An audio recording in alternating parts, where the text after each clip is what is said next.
भारतीय कानून व्यवस्था के अंतर्गत इंडियन लॉ सिस्टम के अंतर्गत जो कानून दिए गए हैं वो दो टाइप के हैं, जिनमें पहला टाइप वो सब्सटेंटिव लॉज का है और दूसरा है प्रोसीडरल लॉज का। सब्सटेंटिव लॉज वो लॉज होते हैं जो किसी व्यक्ति के अधिकारों को, लाइबिलिटीज़ को, राइट्स और लाइबिलिटीज़ को क्रिएट करते हैं या फिर उनको छीनते हैं।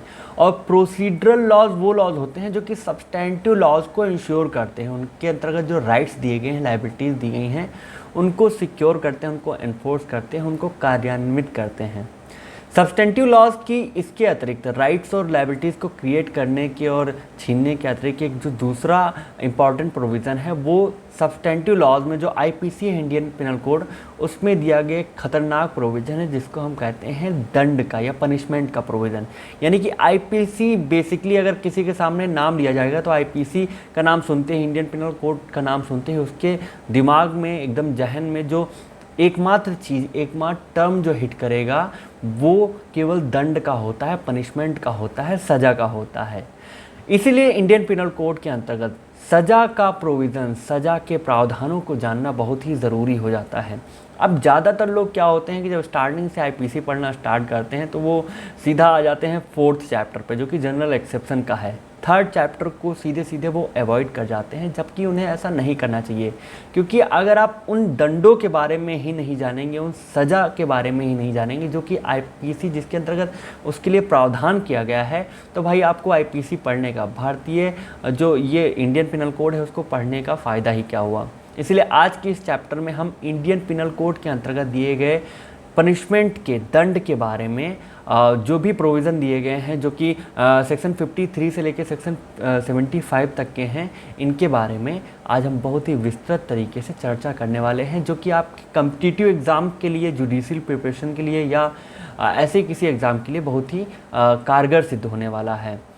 इसके अलावा अगर आपने इस वीडियो से ही रिलेटेड एक और वीडियो है जिसको हम थ्योरीज ऑफ पनिशमेंट कहते हैं, जिसमें हम पनिशमेंट की जो थ्योरीज़ हैं, जो बेसिकली जो रेट्रिब्यूटिव थ्योरी, रिफॉर्मेटिव थ्योरी या डिटरेंट थ्योरी या जितनी तरह की थ्योरी हैं उनके बारे में हमने बात की है।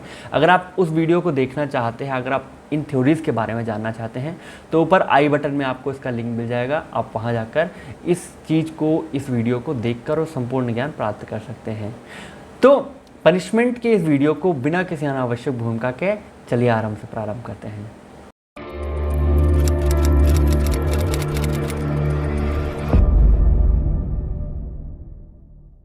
बेसिकली अगर पनिशमेंट के बारे में बात की जाए, दंड के बारे में बात की जाए, तो भारतीय सभ्यता, हमारा भारत स्टार्टिंग से ही दंड के विषय को लेकर काफ़ी सजग रहा है और पनिशमेंट के रेफरेंस में हर एक चीज़ की, इसके प्रोज, इसके कॉन्स, इसके लाभ, इसकी हानि, इसकी हर एक चीज़ की, इसकी व्यवस्था के बारे में बहुत ही विस्तृत गहन विवेचन किया है, जितना कि आज तक के संपूर्ण राष्ट्र में, मतलब संपूर्ण अगर देखा जाए विश्व में किसी भी राष्ट्र के द्वारा, किसी भी ग्रंथ के द्वारा इनकी चर्चा नहीं की गई है। अब अगर बात की जाए पनिशमेंट है क्या, तो बहुत ही सामान्य अर्थों में पनिशमेंट का या दंड का मतलब हुआ किसी तरह की सज़ा। और किसी व्यक्ति को सज़ा इसलिए मिलती है क्योंकि वो कुछ गलत करते हैं, किसी पूर्व निर्धारित कानूनों को तोड़ते हैं जो कि उन्हें नहीं करना चाहिए। तो इसके एवज में वो नेक्स्ट टाइम वैसी गलती ना करें या किसी दूसरों के लिए ऐसा कुछ करके मिसाल बना दिया जाए, इसलिए उनको सज़ा दी जाती है। सज़ा या दंड के बारे में तो अगर आप बात करेंगे तो मनुस्मृति का 7वां अध्याय पूरा सज़ा के ही प्रोविज़न से, दंड के ही प्रोविज़न से, कि दंड है क्या, कैसे कैसे दिया जाना चाहिए, कौन लोग लायक हैं दंड देने के और दंड देने की क्या क्या लिमिटेशन है, उसके बारे में उसमें श्लोक भरे पड़े हैं। लेकिन हम यहाँ पर बात करेंगे अगर सज़ा की डेफिनेशन के बारे में, तो आपको भारतीय कानून आपको पक्का पुख्ता सज़ा की डेफिनेशन, पनिशमेंट की डेफिनेशन नहीं देता, लेकिन हमारा शास्त्र जो कि नीति सार है, जो महाराज शुक्र के द्वारा लिखा गया था, उसमें सज़ा के बारे में बताया गया है। मतलब होता है दमयति, और दमयति का मतलब होता है निरोधक। निरोधक दैट मीन्स कि it is a basically a preventive thing, कि किसी व्यक्ति को कुछ करने से रोका जाए। मान लीजिए अगर किसी ने कुछ गलत किया है तो नेक्स्ट टाइम फिर से वो उस गलती को दोहरा ना सके, कोई हैबिचुअल ऑफेंडर ना बन सके, इसलिए उसको कुछ दंड दिया जाता है, कुछ सज़ा दी जाती है। तो इसी को दंड कहते हैं। दंड एक तरह से कंट्रोलर है, वो चीज़ों को नियंत्रित करता है और दंड को नियंत्रित करने का कार्य होता है राजा का, किंग का। इसलिए किंग को भी दंड के नाम से बोला जाता है। हमारे भारतीय शास्त्र व्यवस्था में दंड को विधि नाम से भी अभिहित किया गया, यानी कहीं कहीं जगह पर या ज़्यादातर जगह पे दंड को विधि या लॉ भी माना गया है। जैसे अगर मनुस्मृति का एक श्लोक है कि दंड शास्त्री प्रजा सर्वा दंड एवाभिरक्षति, दंड सुप्तिषु जागृति सर्वम दंड विदुर्बुधा। ये श्लोक जो है वो पूरी तरह दंड के ऊपर ही निर्भर करता है, ये दंड के बारे में बताता है, जो कि 7 चैप्टर में दिया गया है।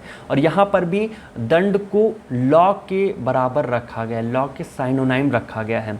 दंड के बारे में इसी चैप्टर में मनुस्मृति के 7वें अध्याय में ही एक बहुत ही इंपॉर्टेंट श्लोक दिया गया, जो कि इसका 19वां श्लोक है, जो कहता है समीक्ष सा धृता सम्यक सर्वा रज्यति प्रजा असमीक्ष प्रीरस्तु विनश्यति सर्वता। यानी कि अगर कोई दंड है, पनिशमेंट है, वो एक अनुपातिक वे में दिया जा रहा है, एक रीजनेबल मैनर में दिया जा रहा है, जिसने जितना अपराध किया है उसी के हिसाब से दिया जा रहा है, तो उस राष्ट्र की, उस राज्य की प्रजा जो है वो सुखी रहती है। लेकिन अगर उसको अनलिमिटेड एक आर्बिट्रेरी वे में मनमाने पूर्ण तरीके से दिया जा रहा है, तो वो जो प्रजा है वो रुष्ट हो जाएगी और ये संपूर्ण राष्ट्र के लिए गलत चीज़ हो सकता है। बहुत हो गया शास्त्र ज्ञान, अब आप लोग बोर हो चुके होंगे। आप सीधे आते हैं आईपीसी के हम प्रोविज़न के ऊपर, जो कि दिया गया है चैप्टर 3 में। चैप्टर 3 में सेक्शन 53 से लेके सेक्शन 75 बात करता है पनिशमेंट के बारे में।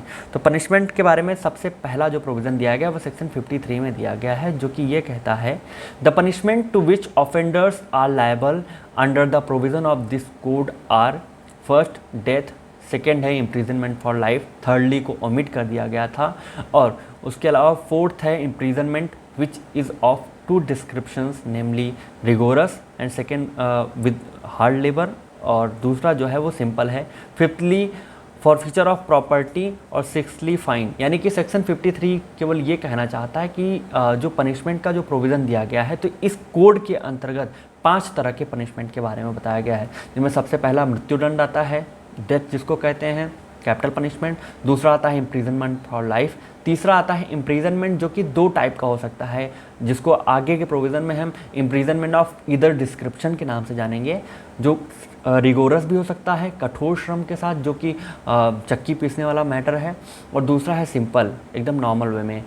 अगला है फॉरफीचर ऑफ प्रॉपर्टी, यानी कि संपत्ति का आहरण करना, उसको कुर्क कर देना, वो भी एक दंड के ही डेफिनेशन में आता है। और सबसे लास्ट और सबसे छोटा, जो सबसे न्यून है, वो होता है फाइन, यानी किसी व्यक्ति पर जुर्माना लगाकर भी उसे दंडित किया जा सकता है। ये सेक्शन 53 बताता है। तो अगर आपसे क्वेश्चन पूछा जाता है कि भाई आईपीसी के अंतर्गत कितने तरह के पनिशमेंट के टाइप दिए गए हैं, तो आपको हमेशा 5 ही याद रखना है कि 5 ही तरह के दिए गए हैं।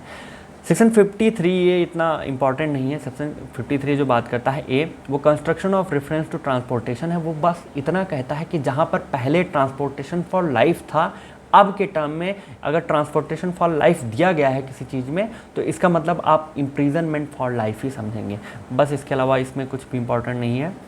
सेक्शन 54 बात करता है commutation of sentence of death, यानी कि डेथ के सेंटेंस को कम्यूट करने के बारे में जो प्रोविज़न है वो सेक्शन 54 में दिया गया है। और इसमें ऐसा कहा गया है कि in every case in which sentence of death shall have been passed, the appropriate government में without the consent of the offender commute the punishment for any other punishment provided by this code. यानी कि किसी भी case में, इन every case, यानी हर एक case में जिसमें डेथ की सेंटेंस या मृत्युदंड की जो है सज़ा है वो पास हो चुकी है, उन केसेस में एप्रोप्रिएट गवर्नमेंट जो है, जो गवर्नमेंट होगी, जो कि यहाँ पर बताया जाएगा आगे, वो बिना ऑफेंडर के कंसेंट के उनकी सज़ा को कम्यूट करके दंड जो मृत्युदंड है उससे हटाकर, जैसे 5 तरह के दंड दिए गए हैं, सबसे पहला मृत्युदंड है, तो उन मृत्युदंड वाले को छोड़कर बाकी जो 4 तरह के दंड दिए गए हैं, वो इम्प्रिजनमेंट फॉर लाइफ भी हो सकता है, फॉरफीचर ऑफ प्रॉपर्टी भी हो सकता है, फाइन भी हो सकता है, और रिगोरस या सिंपल इम्प्रिजनमेंट भी हो सकता है। तो ये एक एप्रोप्रिएट गवर्नमेंट इसको कर सकती है। सेक्शन 55 बात करता है commutation of sentence of imprisonment for life.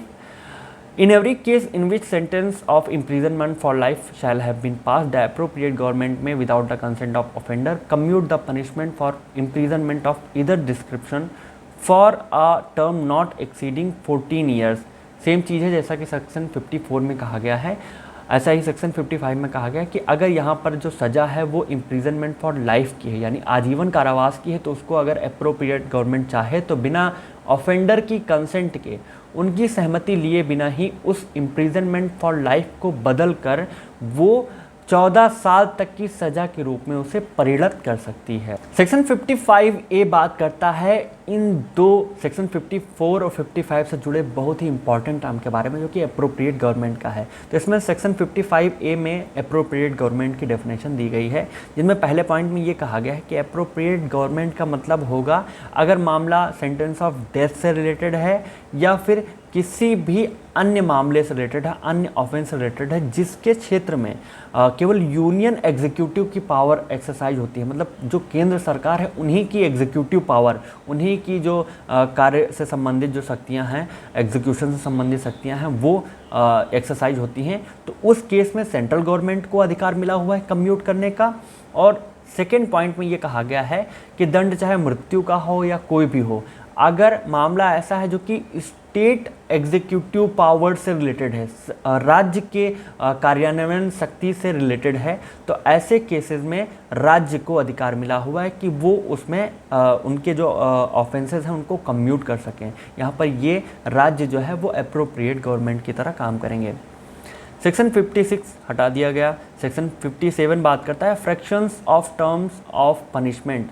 तो इसमें ये कहा गया है कि in calculating fractions of term of punishment imprisonment for life shall be reckoned as equivalent to imprisonment for 20 years. यानी कि अगर कहीं जगह पर किसी अन्य कोई जजमेंट या डिक्री आई है, उसमें सीधा सीधा लिखा गया इम्प्रिजनमेंट फॉर लाइफ, तो इम्प्रिजनमेंट फॉर लाइफ का पर्याय, मान लो उसमें कोई एक टेन्योर नहीं दिया गया है, कोई समय नहीं दिया गया है कि कितने दिन के लिए ये इम्प्रिजनमेंट फॉर लाइफ होगा, तो वहाँ पर इम्प्रिजनमेंट फॉर लाइफ का मतलब होगा 20 साल की सज़ा।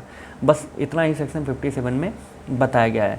58, 59 हटा दिया गया है। सेक्शन 60 इंपॉर्टेंट है, वो ये बात करता है कि सेंटेंस में be in certain cases of imprisonment Holi और पार्टली रिगोरस और simple in every case in which an offender is punishable with imprisonment which may be of either description। यही सेम बात मैंने आपको पहले ही बताई। अगर either description दिया गया है तो मतलब ये भी हो सकता है कि सिंपल भी हो सकता है imprisonment और रिगोरस भी हो सकता है। तो ऐसे केसेस में अगर कोर्ट के पास कम्पिटेंसी है, उनके पास क्षमता है, उनके पास जुरिडिक्शन है इस मामले में फैसला सुनाने का, तो वो किसी भी कारावास से दंडित कर सकती हैं व्यक्ति को। वो पूरा का पूरा एक सश्रम कारावास जो कि रिगोरस इम्प्रिजनमेंट होता है वो भी दे सकती हैं, पूरा सिंपल इम्प्रिजनमेंट भी दे सकती हैं, या फिर थोड़े दिन के लिए रिगोरस और थोड़े दिन के लिए सिंपल इम्प्रिजनमेंट भी किसी व्यक्ति को दे सकती हैं। 61 है नहीं, 62 है नहीं। 63 बात करता है अमाउंट ऑफ फाइन। अब यहाँ से आप कहानी की तरह इसको समझते जाइएगा। अमाउंट ऑफ फाइन जैसा कि मैंने लिख के रखा हुआ है 63 इंपॉर्टेंट ये है कि अगर आप इसको पढ़ रहे हैं तो इसको आप पढ़ेंगे सीआरपीसी के सेक्शन 28 और 29 के साथ। 28 और 29 आप साथ में पढ़ लीजिएगा। इसमें ये दिया गया है कि where no sum is express to which a fine may extend the amount of fine to which offender is liable is unlimited but shall not be excessive. यानी कि 63 में ये बताया गया है कि जहाँ पर कोई सम एक्सप्रेस नहीं किया गया है कि किस हद तक किसी व्यक्ति को किसी अपराध के लिए फ़ाइन दिया जा सकता है, उसको फ़ाइन जुर्माना से दंडित किया जा सकता है। तो ऐसी कंडीशन में जो कोर्ट की पावर है कि वो कितना फ़ाइन लगा सकते हैं वो अनलिमिटेड है, असीमित है। बस शर्त इतनी है कि एक्सेसिव नहीं होना चाहिए, अमाउंट एक्सेसिव नहीं होना चाहिए। यानी कि उसको डिटरमाइन करते टाइम व्यक्ति की फाइनेंशियल कैपेसिटी, क्या उसकी औकात है, उसके घर में संपत्ति कितनी है, प्रॉपर्टी कितनी है, कितना कमाता है, कितना खर्चा है, कितने बच्चे हैं, इन सब चीज़ों को कंसिडरेशन में लेने के बाद ही किसी व्यक्ति को फ़ाइन दिया जाएगा, जुर्माना दिया जाएगा। सेक्शन 28 और सेक्शन 29 ऑफ सीआरपीसी बात करता है कम्पिटेंसी ऑफ कोर्ट कि वो किसी व्यक्ति को जुर्माने की मतलब कितना जुर्माना दे सकते हैं, उसकी कम्पिटेंसी के बारे में बात करता है। 28 मेरे ख्याल से हाई कोर्ट और सेशन कोर्ट के बारे में बात करता है। 29 जो अदर कोर्ट हैं, जो judicial magistrate of first class, second class और बाकी सब चीज़ों के बारे में वो चीज़ बताता है।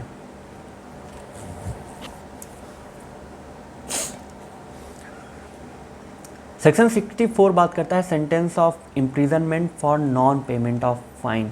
यानी कि अगर मान लीजिए भाई किसी को फ़ाइन की सज़ा दी गई है, जुर्माने की सज़ा दी गई है, फिर भी उस व्यक्ति ने जुर्माना नहीं भरा, तो ऐसी कंडीशन में क्या होगा। तो ऐसा प्रोविज़न दिया गया है सेक्शन 64 में, जहाँ पर ये बताया गया है, पूरा पढ़ने की ज़रूरत नहीं है, आप ये समझ सकते हैं कि दो तरह के सेंटेंसेस होते हैं। जो पहला होता है वो सब्सटेंटिव पनिशमेंट या सब्सटेंटिव सेंटेंस होता है, जो कि होता है किसी ऑफेंस को करने के लिए जो सज़ा सुनाई जाती है उसको कहा जाता है सब्सटेंटिव पनिशमेंट। और अगर मान लो उस पनिशमेंट में मान लो किसी व्यक्ति को फ़ाइन की सज़ा सुनाई गई है कि आपको 1000 रुपये फ़ाइन जमा करना है 1 महीने के अंदर, और उस व्यक्ति ने 1 महीने के अंदर वो फ़ाइन नहीं जमा करा, तो वो जो 1000 रुपये है वो तो उसका सब्सटेंटिव पनिशमेंट है, सब्सटेंटिव सेंटेंस है। लेकिन न जमा करने की अवधि में जहाँ पर सेक्शन 64 लागू होगा, फिर जब दोबारा कोई सज़ा सुनाई जाएगी वो कहा जाएगा डिफ़ॉल्ट सेंटेंस। तो इस डिफ़ॉल्ट सेंटेंस के बारे में इसमें यह बताया गया है कि जब किसी व्यक्ति को उस कंडीशन में सज़ा दी जाएगी कि उसने फ़ाइन नहीं भरा, तो उसके केस में भाई फ़ाइन ना भरने के केस में इम्प्रिजनमेंट दिया जा रहा है, उसकी सज़ा के तौर पे इम्प्रिजनमेंट दिया जा रहा है। तो पहले की जो सज़ा है और ये जो सज़ा है ये दोनों जुड़ जाएंगी, यानी कि व्यक्ति को वो सज़ा भी भोगनी पड़ेगी और ये सज़ा भी भोगनी पड़ेगी, ये ऐड ऑन हो जाएगा। ये सेक्शन 64 कहता है। सेक्शन 65 बात करता है limit to imprisonment for non payment of fine when imprisonment and fine awardable. यानी कि यहाँ पर एक तरह से ये जो फ़ाइन का जो यहाँ पे जो 64 के अंतर्गत जो प्रोविज़न दिया गया है, imprisonment in case of non payment of fine, उस केस में जो लिमिटेशन है वो दी गई है सेक्शन 65 में। ये उसकी लिमिटेशन के बारे में बात करता है, जहाँ पर जो सज़ा है वो कारावास और फाइन दोनों के कंडीशन में अवॉर्डेबल है। तो इसमें ये बताया गया है the term for which the court directs the offender to be imprisonment in default of a payment of fine shall not exceed 1/4 of the term of imprisonment, which is the maximum fixed for the offence if the offence be punishable with imprisonment as well as fine। भाई पसीना पोंछ लें। कहने का तात्पर्य ये है कि अगर किसी ऑफेंस में सज़ा ऐसी है कि भाई किसी को कारावास भी दिया जा सकता है, इम्प्रिजनमेंट भी दिया जा सकता है और फ़ाइन भी दिया जा सकता है, तो ऐसे केस में अगर किसी व्यक्ति को सज़ा दी गई है नॉन पेमेंट ऑफ फ़ाइन की कंडीशन में कि उसने फ़ाइन नहीं, जुर्माना नहीं भरा, ऐसी कंडीशन में अगर कोई सज़ा दी गई है तो वो सज़ा उस सज़ा का 1/4 होगी, जो कि उस ऑफेंस के लिए, किसी क्राइम के लिए जो मैक्सिमम सज़ा जो है, जो मैक्सिमम पनिशमेंट जो डिसाइड की गई है उसका 1/4 ही दिया जाएगा, 1/4 से ज़्यादा नहीं दिया जाएगा। जैसे मान लीजिए कि अगर किसी एक ऑफेंस का जो सज़ा है वो 10 साल का है, और 10 साल भाई किसी ने यहाँ पे भाई, या फिर जैसे मान लीजिए किसी ऑफेंस की सज़ा 10 साल है और या फिर उसमें फ़ाइन भी अवॉर्ड किया, फ़ाइन भी दिया जा सकता है किसी व्यक्ति को, और कोर्ट ने सज़ा सुनाकर 10 साल सज़ा देने के बजाय उस व्यक्ति को 10,000 रुपये जुर्माना जमा करने का वो किया, व्यक्ति ने 10,000 रुपये जुर्माना नहीं भरे, तो ऐसी कंडीशन में उस व्यक्ति को जो सज़ा दी जाएगी वो उस 10 साल का 1/4 2.5 साल होता है, तो 2.5 साल से ऊपर की सज़ा नहीं दी जा सकती। ये सेक्शन 65 कहता है। सेक्शन 66 है description of imprisonment for non payment of fine. यानी कि अगर इम्प्रिजनमेंट है और नॉन पेमेंट ऑफ फ़ाइन की कंडीशन में है तो उसका डिस्क्रिप्शन क्या होगा। तो डिस्क्रिप्शन के बारे में हम पहले ही बात कर चुके हैं कि अगर यहाँ पे सीधे सीधा दिया गया है कि the imprisonment which the court imposes in default of a payment of fine may be of any description. यानी कि ये ईदर डिस्क्रिप्शन की कंडीशन में आएगा, जैसा कि ये मैंने लिख के रखा हुआ है, ईदर डिस्क्रिप्शन की कंडीशन में आएगा। ये रिगोरस भी हो सकता है और ये सिंपल हो सकता है। सिंपल शब्दों में अगर नॉन पेमेंट ऑफ फाइन हुआ है, ऐसी कंडीशन में किसी व्यक्ति को सज़ा दी जा रही है, इम्प्रिजनमेंट दिया जा रहा है क्योंकि उसने जुर्माने को नहीं भरा है, तो वो किसी भी डिस्क्रिप्शन की हो सकती है। वो सिंपल भी हो सकती है और रिगोरस भी हो सकती है। सेक्शन 67 बात करता है imprisonment for non payment of fine when offence punishable with fine only. यानी कि उस सज़ा के बारे में जब जुर्माने को भाई नहीं जमा किया गया और किसी व्यक्ति के ऊपर कारावास लगाया जा रहा है, उसको सज़ा दिया जा रहा है, उसको दंड दिया जा रहा है, और वहाँ पे जो उसने अपराध किया था वो केवल फ़ाइन से ही पनिशेबल है, यानी कि उस व्यक्ति के ऊपर केवल फ़ाइन ही लगाया जा सकता है, ऐसा कानून के द्वारा प्रावधान किया गया है। तो इस कंडीशन में क्या होगा, तो इस कंडीशन में एक स्केल दी गई है। सबसे पहली चीज़ तो ये बताया गया कि जो ये इम्प्रिजनमेंट दिया जाएगा वो सिंपल होगा, और दूसरी चीज़ इसमें एक स्केल दी गई है, इस स्केल के अंतर्गत ही व्यक्ति को सज़ा दी जाएगी। तो इसमें ऐसा बताया गया कि मान लीजिए किसी व्यक्ति ने कोई ऐसा अपराध किया जिसमें जो फ़ाइन है, जो जुर्माना है, वो 85 रुपये का है, तो ऐसी कंडीशन में व्यक्ति को 2 महीने तक की सज़ा दी जाएगी। अगर ये 50 से 100 के बीच में है तो 4 महीने के लिए सज़ा दी जाएगी, और अगर ये 100 से बढ़कर कितने भी अमाउंट का है तो मात्र 6 महीने तक की सज़ा दी जा सकती है। 6 महीने के ऊपर इम्प्रिजनमेंट नहीं दिया जा सकता है नॉन पेमेंट ऑफ फाइन की कंडीशन में। आज बेइंतहा गर्मी है और लाइट भी नहीं आ रही है, इस वजह से कूलर से भी कुछ आराम नहीं मिल रहा है, बार बार पसीना आ जा रहा है। तो सेक्शन 68 बात करता है imprisonment to terminate on payment of fine, यानी कि सब पूरा कर्मकांड हो गया, किसी व्यक्ति ने जुर्माने की सज़ा मिली हुई थी, जुर्माना उन्होंने नहीं जमा किया, ऐसी कंडीशन में उसके ऊपर सज़ा उनको सुनाई गई, उनको इम्प्रिजनमेंट दिया गया, कारावास दिया गया। कारावास में भैया चले गए और कारावास में जाने के बाद लगा कि हाँ यार ये तो गलती कर दी, नहीं आना चाहिए था, जेल में आना बुरी बात है, अपना इज्जत जा रहा है, सम्मान जा रहा है, पर्सनैलिटी ख़राब हो रही है। तो वो क्या करेंगे, वो अगर फ़ाइन जो कि उनके ऊपर लगाया गया था उसको पेमेंट कर देते हैं तो यहाँ पर जो इम्प्रिजनमेंट है वो टर्मिनेट हो जाएगा, वो यहाँ पर स्वतः समाप्त हो जाएगा। ये ऐसा चीज़ सेक्शन 68 में दिया गया है, ठीक है। सेक्शन 69 बात करता है termination of imprisonment on payment of proportional part of fine.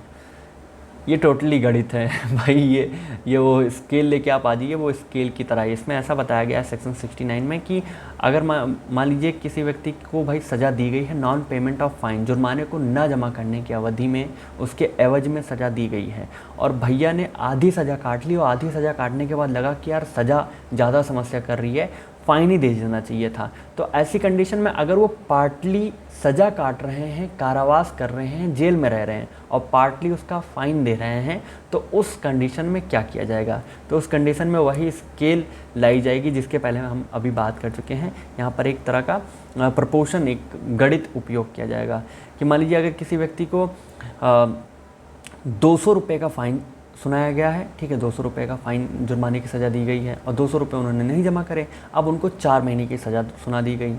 2 महीने भैया जेल में रहे, और 2 महीने जेल में रहने के बाद अकल आ गई कि यार बाहर निकलना ज़्यादा बेहतर है, फ़ाइन ही दे देते हैं। तो वो बाहर निकल कर, अगर वो 2 महीने सज़ा काटने के बाद अगर बाहर निकल कर चाहें तो अपना बाकी का बचा हुआ, मतलब 2 महीने के हिसाब से भाई 25 दूना 50, यानी कि 150 रुपये जमा कर देंगे, तो वो बाकी के 2 महीने की फ़ाइन से बच जाएंगे।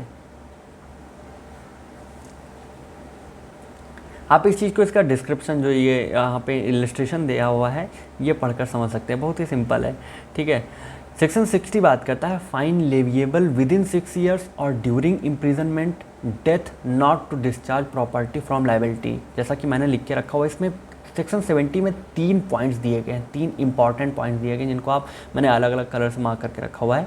जैसे सबसे पहला पॉइंट ये है कि fine leviable within 6 year, यानी कि अगर कोई फ़ाइन लगाया गया है तो वो 6 साल के अंदर ही निकाल लिया जाना चाहिए, सरकार उसे 6 साल के अंदर ही वसूल कर लेगी।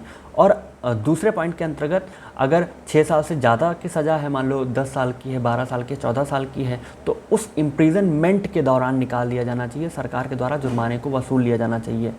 और तीसरा पॉइंट इसमें यह है कि मान लीजिए किसी व्यक्ति के ऊपर, जिसके ऊपर सज़ा सुनाई गई, जिसको जुर्माना बोला गया है, और उसकी मृत्यु हो जाती है, तो इसका मतलब ये नहीं है कि उसकी जो प्रॉपर्टी है वो पूरे अपना फ्री हो गया, वो डिस्चार्ज हो गया उस ऑफेंस से, उस पनिशमेंट से। अगर वो मर भी गया है तो उसकी प्रॉपर्टी से उसका फ़ाइन, उसका जो एक तरह से कह सकते हैं कि जो भी लायबिलिटी है वो निकाली जा सकती है उसकी प्रॉपर्टी से। ये चीज़ इसमें बताई गई है। सेक्शन 71 बात करता है limit of punishment of offence made up of several offences. Simple है कि इसमें कहने का मतलब ये है कि मान लीजिए कोई ऑफेंस ऐसा है जो कई पार्ट में है, या उस पार्ट में से कोई भी एक पार्ट है वो ऑफेंस है, और किसी व्यक्ति ने वो ऑफेंस कारित कर दिया, तो ऐसा नहीं है कि उसको हर एक पार्ट के लिए सज़ा सुनाई जाएगी, उसमें उसको मात्र उसी पार्ट के लिए सज़ा सुनाई जाएगी जिसकी जो है भाई जिसके बारे में इसमें सज़ा दी गई है, उसमें एक ही चीज़ के लिए सज़ा सुनाई जा सकती है। जैसे आप अगर आपने इंडियन कॉन्स्टिट्यूशन पढ़ा है तो आप डबल जीओपार्डी के बारे में जानते होंगे। ऐसे ही कई प्रोविज़न इंडियन लॉ में दिए गए हैं कि आप किसी व्यक्ति को किसी सज़ा के लिए, किसी ऑफेंस के लिए एक ही बार पनिश कर सकते हैं, किसी को एक ही बार दंड दे सकते हैं। इसमें एक इलस्ट्रेशन दिया गया है जो बहुत ही मज़ेदार है, बहुत ही सिंपल है कि अगर मान लीजिए ए है, वो गया और जेड को उसने 50 स्ट्रोक मारे, एक छड़ी के द्वारा 50 स्ट्रोक मारे, और मान लीजिए एक स्ट्रोक मारना अगर हर एक स्ट्रोक अगर सिंगल ऑफेंस हो जाता तो उस बंदे को 50 स्ट्रोक के लिए 50 तरह की सज़ा दी जाती। यानी कि अगर एक स्ट्रोक पे 1 साल की सज़ा होती तो वो बंदा तो भाई 50 साल के लिए जेल की चक्की पीस रहा होता, आटा खा रहा होता, पॉपकॉर्न खा रहा होता। तो ये गलत हो जाता। उस व्यक्ति को 50 स्ट्रोक की जगह पर एक ऑफेंस के लिए जो हर्ट है, हर्ट के लिए ही उसको लायबल माना जाएगा और उसी के लिए उसको सज़ा दी जाएगी, उसको अलग अलग सज़ा नहीं दी जाएगी। लेकिन यहीं पर कंडीशन तब अलग हो जाता है, सर्कमस्टेंसेस तब अलग हो जाते हैं जबकि ए जेड को मार रहा होता है और अगर वाई उसको बचाने आ गया, उसने अगर वाई को मार दिया तो यहाँ पर जेड के साथ उसका एक अलग केस चलेगा और वाई के साथ उसका एक अलग सेपरेट ऑफेंस हो गया, तो इसलिए ये अलग सेपरेट केस चलेगा, यहाँ पर एक अलग मुकदमा चलेगा। सेक्शन 72 बात करता है punishment of person guilty of one of several offences the judgement stating that it is doubtful of which. भाई सिंपल है, कहने का मतलब ये है कि कोई ऐसा ऑफेंस है जैसे किसी व्यक्ति को एक ऐसी सज़ा दी गई है जो कि मतलब कई सारे उसने ऑफेंसेस किए हुए थे और उसको सज़ा दी गई है, सज़ा दिया गया है एक जजमेंट के द्वारा और जजमेंट में ये चीज़ कह दिया गया है कि भाई बहुत ही डाउट है, बहुत ही असमंजस है कि किस ऑफेंस के लिए इस व्यक्ति को सज़ा दी जाए। तो यहाँ पर उस व्यक्ति को बेनिफिट ऑफ डाउट, ये प्रिंसिपल है, इसका फ़ायदा मिल जाएगा और उस व्यक्ति को वही सज़ा दी जाएगी जिसकी अवधि, जिसका कालांतर, जिसका काल, जिसका समय सबसे कम है, सबसे कम टाइम का है, वही सज़ा इसको दी जाएगी, उसको बेनिफिट ऑफ डाउट मिल जाएगा। सेक्शन 73 बात करता है सॉलिटरी कन्फाइनमेंट के बारे में। सॉलिटरी कन्फाइनमेंट का मतलब होता है एकांत परिरोध, किसी व्यक्ति को एकांत अवस्था में ऐसे बंद कर देना कि उसके सारे जो राइट्स हैं, जो फंडामेंटल राइट्स हैं, वो समाप्त हो जाते हैं, ऐसा करके सॉलिटरी कन्फाइनमेंट है। इसके बारे में हम अपना अलग वीडियो बनाने वाले हैं। तो इसमें ऐसा कहा गया है कि when ever any person convicted for an offence for which under this code the court has power to sentence him to rigorous imprisonment, the court may by its sentence order that the offender shall be kept in solitary confinement for any portion or portions of the imprisonment to which is sentenced, not exceeding 3 months in the whole, according to the following scale that is to say. यहाँ पर मैंने लिख के रखा हुआ, ये prelims के लिए काफ़ी इंपॉर्टेंट है। अगर आप जुडिशरी की प्रिपरेशन कर रहे हैं तो ये प्रीलिम्स के हिसाब से ये स्केल बहुत इंपॉर्टेंट हो जाती है। स्केल ये कहती है कि अगर सज़ा 6 महीने की है तो ऐसी कंडीशन में किसी व्यक्ति को 1 महीने तक का ही सॉलिटरी कन्फाइनमेंट दिया जा सकता है, और अगर सज़ा 6 महीने से ज़्यादा की है लेकिन 1 साल से कम की है तो किसी व्यक्ति को 2 महीने का सॉलिटरी कन्फाइनमेंट दिया जा सकता है, और अगर यहाँ पर सज़ा जो है 6 महीने से ज़्यादा है या 1 साल से ज़्यादा ही है तो उस व्यक्ति को 3 महीने तक की सज़ा दी जाएगी, लेकिन कहीं भी किसी भी कंडीशन में 3 महीने से ज़्यादा सॉलिटरी कन्फाइनमेंट किसी भी व्यक्ति को नहीं दिया जा सकता। सॉलिटरी कन्फाइनमेंट वही कोर्ट दे सकता है जिसके पास अथॉरिटी हो कि वो किसी व्यक्ति को रिगोरस इम्प्रीजनमेंट दे सके, और ये जो है सॉलिटरी कन्फाइनमेंट किसी भी व्यक्ति को दिया जा सकता है, चाहे वो जिसको सिंपल इम्प्रीजनमेंट मिलने वाला हो या रिगोरस मिलने वाला हो। किसी भी पर्सन को जो कि कन्विक्टेड है किसी ऑफेंस के अंतर्गत तो उसको दिया जा सकता है। ठीक है। 74 बात करता है लिमिट ऑफ सॉलिटरी कन्फाइनमेंट के बारे में। तो भाई लिमिट में बस इतना आप समझिए कि मिनिमम 7 दिन का सॉलिटरी कन्फाइनमेंट हो सकता है और मैक्सिमम 14 दिन का। 14 दिन से ज़्यादा एक बार में आप सज़ा नहीं दे सकते। अगर किसी व्यक्ति को आप 14 दिन से ज़्यादा सॉलिटरी कन्फाइनमेंट में रख रहे हैं तो अगर आप उसको 14 दिन सॉलिटरी कन्फाइनमेंट में रखेंगे तो 14 दिन का ही इंटरवल लेंगे, ब्रेक लेंगे, उसको 14 दिन ही बाहर रखेंगे, उसके बाद फिर से सॉलिटरी कन्फाइनमेंट में भेजा जा सकता है। उसको लगातार आप किसी व्यक्ति को सॉलिटरी कन्फाइनमेंट में या एकांत परिरोध में नहीं रख सकते। लेकिन ये मात्र कानून है, वास्तविकता इससे अलग है। आप इसको आप कई यूट्यूब पर वीडियोस पड़ी हुई हैं, डॉक्यूमेंट्रीज़ पड़ी हुई हैं, जहाँ पर आप जाकर देख सकते हैं कि व्यक्ति को भाई इसका पूरी तरह से उल्लंघन किया गया है। लगातार कई सालों तक 8, 10, 12 सालों तक लगातार सॉलिटरी कन्फाइनमेंट में रखा गया है और ये काफ़ी अमानवीय दंड है। और इसके बारे में हम अपना अगला वीडियो बनाने वाले हैं जिस पर हम प्रॉपर रिसर्च करके आपको हर एक फैक्ट से अवगत कराने वाले हैं। सेक्शन 74 हो गया। 75 इतना इम्पॉर्टेंट नहीं है, ये इन्हेंस पनिशमेंट के बारे में बात करता है। आप बस इतना ही याद कर लीजिए कि 75 में इन्हेंस पनिशमेंट का प्रोविज़न दिया गया है और जो कि चैप्टर 12 और चैप्टर 17 से रिलेट करता है। यानी कि अगर कोई व्यक्ति चैप्टर 12 या चैप्टर 17 का कन्विक्ट है, अध्याय 12 और अध्याय 17 का अपराधी है, इसके अंतर्गत उसको पूर्व में ही सज़ा दी जा चुकी है, तो अगर सेम ऑफेंस के लिए अगर दूसरी बार उसको सज़ा दी जाएगी तो यहाँ पर एनहेंस कर दिया जाएगा, जो कि 14 साल के लिए भी हो सकता है, 10 साल के लिए भी हो सकता है या लाइफ इम्प्रिजनमेंट भी हो सकता है। तो ये सब चीज़ें इतना सब कुछ हो सकती हैं। तो ये था आज के वीडियो में आईपीसी के चैप्टर 3 में दिए गए पनिशमेंट के बारे में सारे प्रावधान। आई होप आपको ये सारे पॉइंट्स अच्छे से समझ में आ गए होंगे।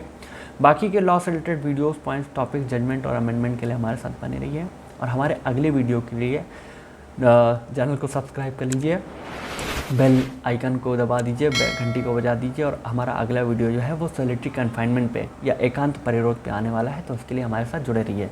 धन्यवाद।